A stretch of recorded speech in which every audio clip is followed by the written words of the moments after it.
अब लड़कियां फख्र से अपनी सहेलियों को बताती हैं, मैंने फलां को बेवकूफ़ बनाया, मैंने फलां को बेवकूफ़ बनाया। बना लो सबको बेवकूफ़, मगर एक ज़ात है, वहाँ हमको जाना है और अपनी उंगलियों से करने वाले हर टच का जवाब देना है। कल क़यामत के दिन जब हमारी ज़ुबानें खामोश हो जाएंगी, कल क़यामत के दिन हमारी उंगलियां बोलेंगी, इनसे हमने क्या क्या टच किया है। अल-यौमा नख्तिमु अला अफ़वाहिहिम व तुकल्लिमुना अयदीहिम व तशहदु अर्जुलुहुम बिमा कानू यक्सिबून। मेरे बंदो, हम क़यामत के दिन तुम्हारे मुंह के ऊपर ताला लगा देंगे, तुम्हारे मुंह को बंद कर देंगे, तुम्हारी जुबान से कोई जुमला ना निकलेगा। कल क़यामत के दिन तुम्हारा हाथ बोलेगा तुमने इससे कहाँ कहाँ टच किया था, तुम्हारा पैर बोलेगा तुम कहाँ कहाँ चल कर के गए थे, हाथ बोलेगा, पैर बोलेगा, तुम्हारे बदन के चमड़े बोलेंगे, तुम्हारा पूरा शरीर गवाही देगा तुमने क्या क्या किया था। हाथ गवाही देगा, पैर गवाही देगा, शरीर गवाही देगा। और यही नहीं, आपने जिस कमरे में बैठ करके गंदा काम किया था, जिस धरती पर बैठ करके आपने गलत काम किया था, वो धरती भी कल क़यामत के दिन गवाही देगी। इज़ा ज़ुल्ज़िलतिल अर्दु ज़िल्ज़ालहा व अख़रजतिल अर्दु अस्क़ालहा व क़ालल इंसानु मा लहा यौमइज़िन तुहद्दिसु अख़बारहा। कल क़यामत के दिन ये ज़मीन भी बोलेगी, ये धरती भी गवाही देगी। ये ज़मीन बताएगी इस ज़मीन के ऊपर तुमने कौन कौन से पाप किए थे।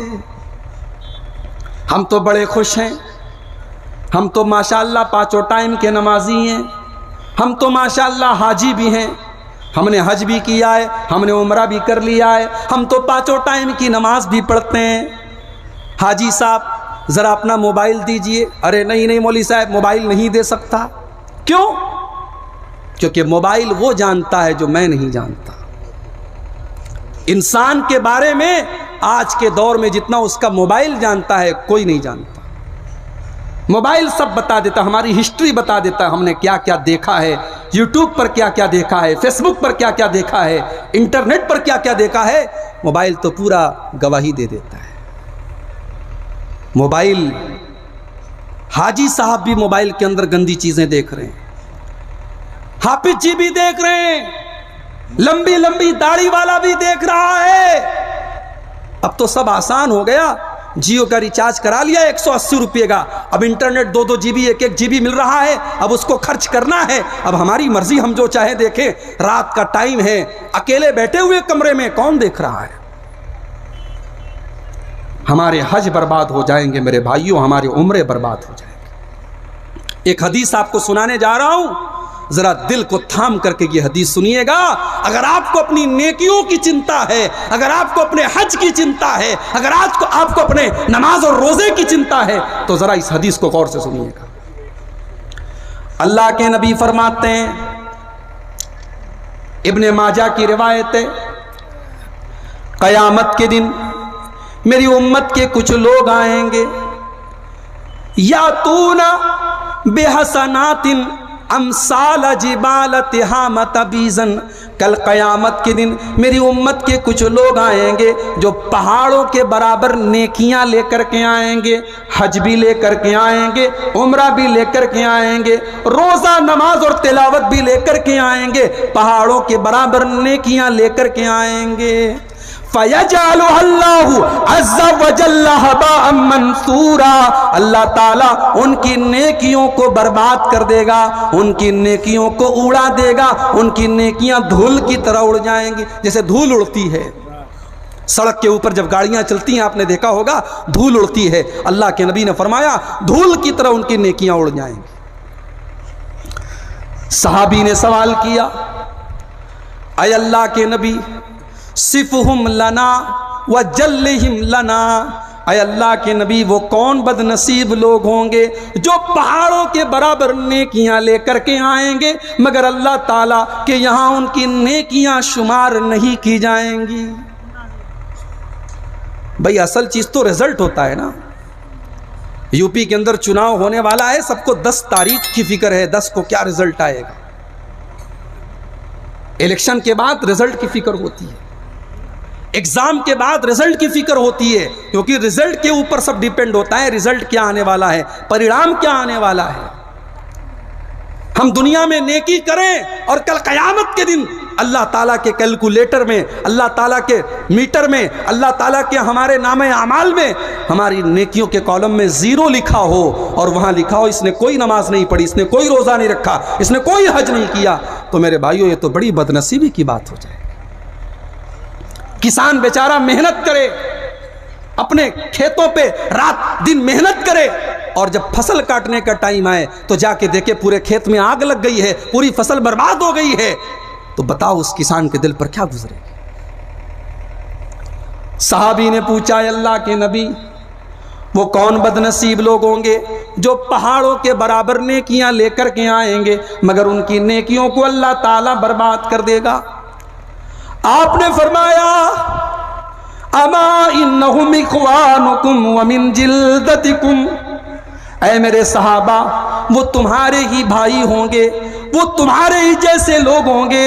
युसल्लून कमा तुसल्लून, वो तुम्हारी तरह नमाज पढ़ेंगे, वो तुम्हारी तरह रोज़ा रखेंगे, वो तुम्हारी तरह रातों में इबादत भी करेंगे। वलाकिन्नहुम इज़ा खलौ बिमहारिमिल्लाहि इंतहकूहा, लेकिन वो अकेले में गंदे काम करेंगे, वो तन्हाई में गंदे काम करेंगे, अकेले में वो मोबाइल पर गंदी तस्वीरें देखेंगे, अकेले में वो लड़कियों से चैटिंग करेंगे, अकेले में वो ज़िना करेंगे, अकेले में वो बदकारियां करेंगे, उनकी तन्हाइयां गुनाहों से भरी होंगी, वो तन्हाई में गलत काम करेंगे। मेरे भाइयों, हिसाब तो देना पड़ेगा। रिजल्ट आता है दुनिया में, स्टूडेंट को पता चल जाए मैं पास हो गया, स्टूडेंट खुश हो जाता है, घर में आके बताता है बाप को बड़ी खुशी के साथ, अब्बा जान मैं पास हो गया, मैं इंटर का रिजल्ट आ गया है, आपका बेटा पास हो गया। बच्ची आती है बाप से कहती है खुश होकर के, अब्बा जान मैं पास हो गई। खुशी होती है भाई, कामयाबी की खुशी होती है। एक लड़के का रिजल्ट आने वाला था, अब वो बाप से डरता भी था कि अगर मैं फेल हो गया तो मेरा बाप बहुत मारेगा मुझको। तो वो अपने दोस्त से बोला कि यार तू जा और तू कॉलेज में जाकर के पता कर कि मैं कितने सब्जेक्ट में फेल हूं और कितने सब्जेक्ट में पास हूं। अगर मैं एक सब्जेक्ट में फेल हूं और तुम आना मेरे पास, अगर मेरे वालिद साहब, मेरे अब्बू जान अगर बैठे होंगे, मेरे पिताजी अगर बैठे होंगे, तो तुम ये मत कहना कि मैं फेल हो गया हूं। अगर मैं एक सब्जेक्ट में फेल हूं तो तुम ये कहना कि एक मुसलमान भाई ने आपको सलाम कहा है। अगर 2 सब्जेक्ट में फेल हूं तो कहना कि 2 मुसलमान भाई ने सलाम कहा है, मैं समझ जाऊंगा कि मैं कितने सब्जेक्ट में फेल हूं। दोस्त गया, रिजल्ट देख के आया तो इसका बाप बैठा था, कह रहे यार पूरी उम्मत ने तुझे सलाम भेजा है। समझ रहे हैं, पूरी उम्मत ने तुझे सलाम भेजा है, यानी सारे सब्जेक्ट में तू फेल हो गया है। तो फेल होने की उदासी और पास होने की खुशी स्टूडेंट जानते हैं। इलेक्शन में रिजल्ट आएगा, जो जीतेंगे वो खुशियां मनाएंगे, जो हारेंगे वो अफसोस करेंगे, दुनिया का दस्तूर है। एक रिजल्ट वो भी होगा जो क़यामत के दिन आएगा। वो जब रिजल्ट मिलेगा मेरे भाइयों, तो पास होने वालों की खुशी कैसी होगी और फेल होने वालों का दर्द कैसा होगा। आइए ज़रा उसका नक्शा आपके सामने खींच देता हूँ।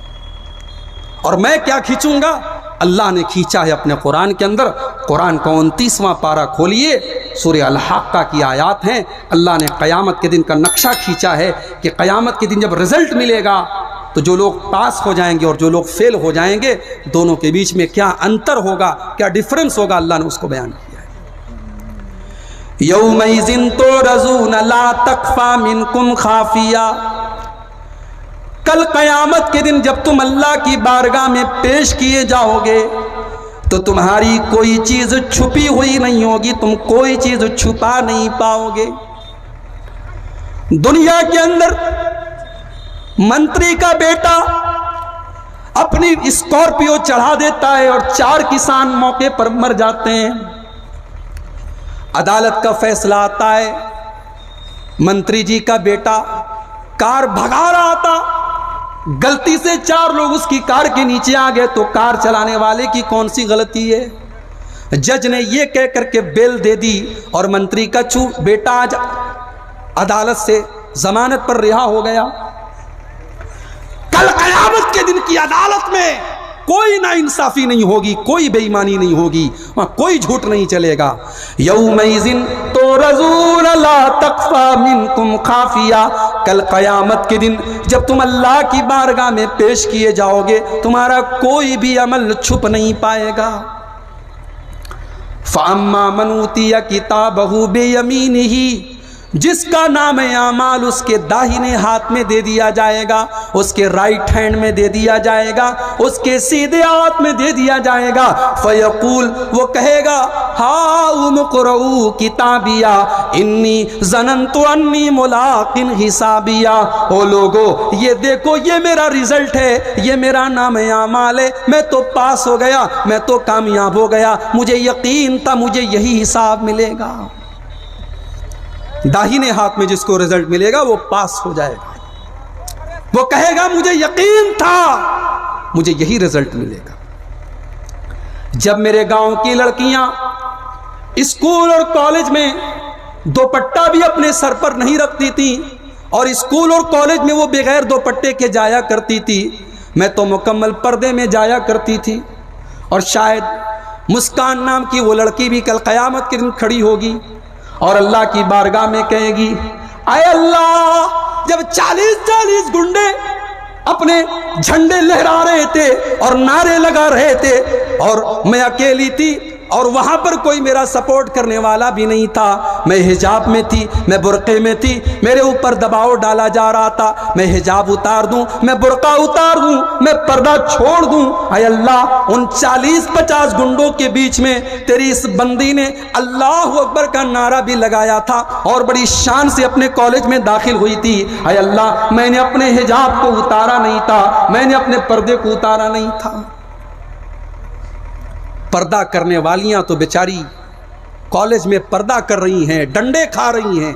अभी आज की न्यूज़ है, कर्नाटक के स्कूल में लड़की गई पर्दे में, हिजाब में, स्कूल की टीचर ने कहा नहीं, आपको हिजाब उतारना पड़ेगा तब हम आपको स्कूल में जाने देंगे।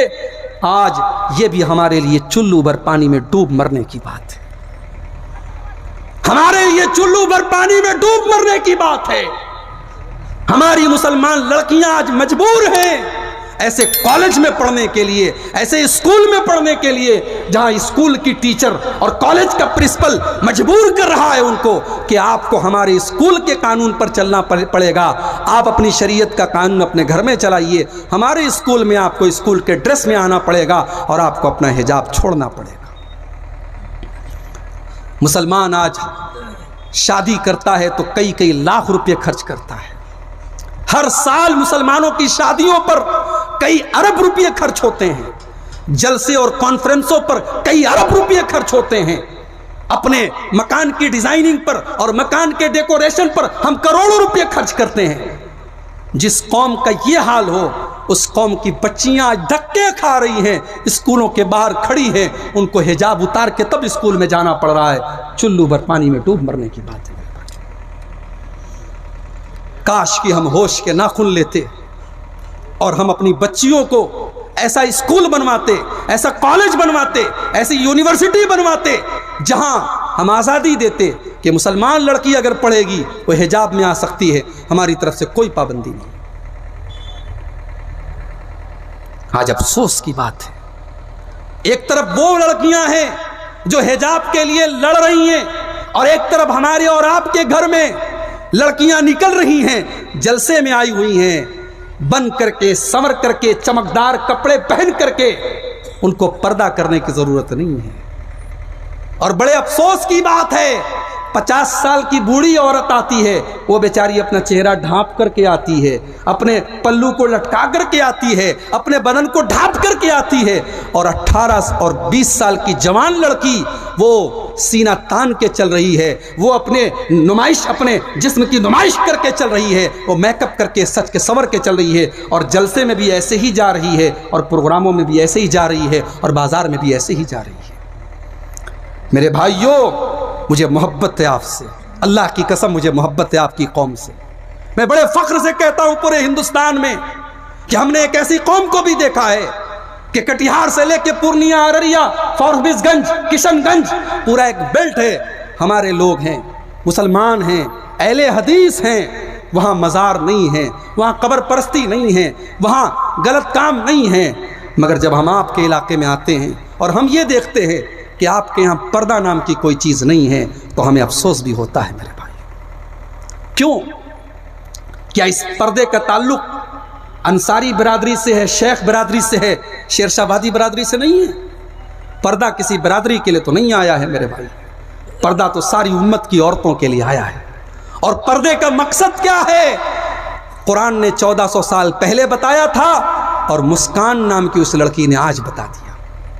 टिकटॉक पर अपने बदन की नुमाइश करने वाली लड़कियां शायद इतनी मशहूर नहीं हुई हैं जितनी मुस्कान नाम की वो लड़की आज मशहूर हो गई है। आज दुबई की सबसे ऊंची जो इमारत है बुर्ज खलीफा, आज बुर्ज खलीफा पर भी मुस्कान नाम की उस लड़की का फोटो आया और उसका नाम आया, और दुबई की हुकूमत ने भी माना कि हाँ ये लड़की, इसने हमारा नाम रोशन किया।